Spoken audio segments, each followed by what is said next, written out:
Por que não deixo a mensagem do profeta William Marion Branham? Primeiro, porque a denominação não tem nada melhor para me oferecer. Jamais vou deixar a mensagem para crer que Eva comeu uma maçã. Deixar a mensagem para assistir mulher pregadora, prefiro morrer. É bom saber que a mensagem que eu creio não é uma denominação. Eu não pertenço a um grupo da mensagem.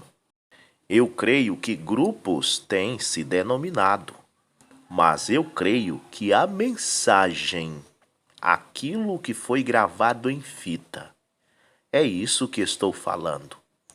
Isto não é uma denominação. Eu não tenho compromisso com os filhos do profeta. Não me importa o que o José ou o irmão Billy Paul crer. Eu não tenho compromisso com eles. Eu creio naquela mensagem que está em minha mão, que eu tenho acesso e que eu leio. Eu não deixo a mensagem porque eu conheço a mensagem. Eu sei que não há nada melhor que a mensagem em nenhuma denominação. Eu não creio que a mensagem perdeu a vida porque o irmão Branham morreu. Eu acho que Deus seria muito pobre se ele deixasse a mensagem morrer com o mensageiro. Imagine se o livro de Isaías perdesse a vida só porque Isaías morreu. Imagine se as cartas de Pedro e de Paulo perdessem a vida só porque Pedro e Paulo morreram. O motivo de eu ler o livro de Isaías não me faz um adorador de Isaías. Ler as cartas de Paulo e de Pedro não me faz um adorador de Paulo e Pedro. Portanto, não acho que ler as mensagens do irmão Branham me faz um adorador de Branham.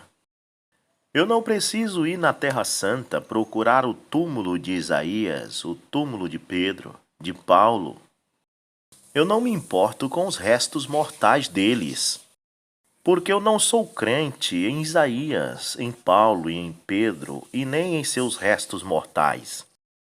Eu sou crente naquelas palavras que eles escreveram, porque eu creio que não foi eles que escreveram, mas o Espírito Santo ungiu eles. Eu sou crente no Espírito Santo. Eu não preciso ir em Jeffersonville, Indiana, visitar o túmulo do irmão Branham. Os restos mortais que estão ali não me interessam.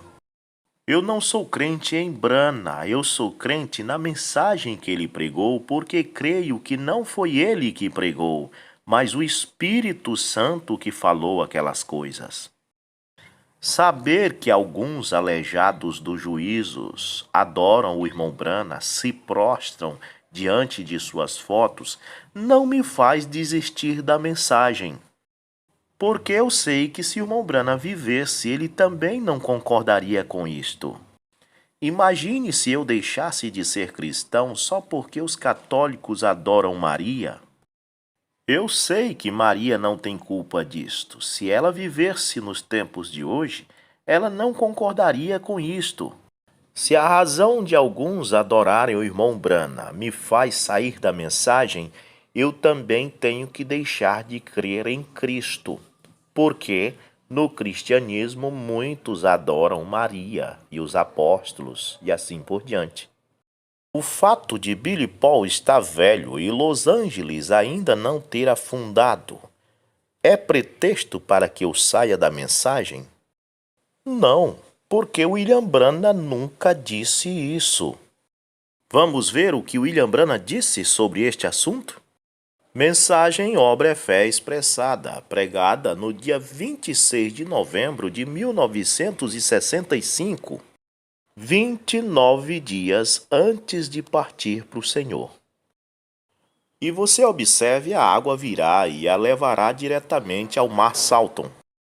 Los Angeles está sentenciada a juízo. Lhes digo antes que haja sucedido, para que o saibam quando suceder. Eu nunca falo isto de mim mesmo. e ele nunca tem me dito uma coisa que não haja sucedido. E vocês podem levar a anotação disso. Isso é correto. Quando? Eu não sei. Por que eu tenho que crer que Billy Paul não estaria muito velho quando Los Angeles afundasse, quando eu tenho um parágrafo pregado 29 dias antes do meu profeta morrer, dizendo que ele não sabia quando Los Angeles ia afundar? Procure um parágrafo na mensagem de William Branham em que ele diga que Billy Paul não estaria muito velho quando Los Angeles afundasse. Eu lhe garanto que você não vai encontrar. Devo eu deixar a mensagem porque William Branham disse que George J. Lacey era o cabeça do FBI em Houston e, na verdade, George J. Lacey não era nada? Não, porque eu não sou tolo. Eu tenho estudado sobre o assunto. Eu tenho recortes de jornais da época que mostram que George J. Lacey era superintendente da delegacia de Houston. Foi George J. Lacey quem prendeu Charles Ponzi, o maior estelionatário italiano-americano do século XX. Eu não acho que isto aconteceu, eu tenho certeza, porque eu tenho estudado sobre o assunto. Portanto, papinho furado de opositor que tenta me dizer que George J. Lacey não foi nada, não me engana. Devo eu sair da mensagem porque James MacDonald, depois da revista Life, falou em alguma outra revista que o que aconteceu lá no Monte Pôr do Sol foi a explosão de um foguete de Vandenberg, Califórnia? Não, porque eu conheço a história. Eu tenho todos os artigos de James MacDonald após a revista Life. Eu conheço sua vida a fundo, sei do que morreu, onde morreu e quando morreu. Tenho todas as entrevistas dadas por ele à rede de televisão e rádio e tudo o que ele falou na revista Weatherwise. E provo para você que James MacDonald realmente não cria que aquela nuvem era a formação de anjos, mas também ele não cria que era formado pelos artefatos de explosão de algum foguete. Ele provou que a velocidade de deriva da nuvem não coincidia com o horário de chegada em Flagstaff. James MacDonald, sendo professor do Instituto de Meteorologia Física de Tucson, não via possibilidade de fumaça ser formada a 44 quilômetros de altura. Só quem crê que fumaça pode ser formado na estratosfera da Terra é quem não tem o mínimo de noção de meteorologia. Portanto, afirmar que MacDonald diz que aquilo era fumaça é falta de respeito à ciência meteorológica. Se você quer crer nisso, que existe fumaça na estratosfera, creia você que é rude, que não tem conhecimento, mas não envolva os meteorologistas numa loucura desta. James MacDonald também era ufólogo, e ele cria que aquela nuvem tinha a ver com discos voadores e nada de explosão de foguete. Devo sair da mensagem porque a maioria daquelas pessoas que William Branham orou por suas enfermidades morreram depois? Não, porque se fosse assim, eu ia deixar de ser cristão também, porque todas aquelas pessoas que Jesus orou no seu tempo morreram depois. A cura divina não é a vida eterna. Você é curado apenas para viver um tempo. O objetivo da cura divina é apenas chamar a atenção do público, mas o importante é a palavra que é pregado. A mensagem é que dá vida eterna. O próprio Lázaro, que Jesus ressuscitou dos mortos, morreu de novo. Eu não creio que ele está vivo a esta altura do campeonato. Devo eu sair da mensagem porque o irmão Branham disse que todos os reinos do mundo e a vinda de Jesus aconteceria em 1977 E isso não aconteceu até agora? Não, porque o irmão Brana não disse isso. Quem disse isso foi o irmão Linveio em seu livro Exposição das Sete Eras. O que William Branham disse na mensagem em inglês original The Laodicea Church Age foi que ele cria que depois de 1977 Jesus poderia vir a qualquer tempo. E disse que ele poderia errar em 20 anos, 50 anos, 100 anos. E o irmão Brana foi bem explícito quando ele disse: eu não profetizo, eu predigo. E não venha com essa história que predizer tem o mesmo significado de profetizar, porque por mais que a palavra predizer signifique também profetizar, mas o que me importa foi o que ele quis dizer.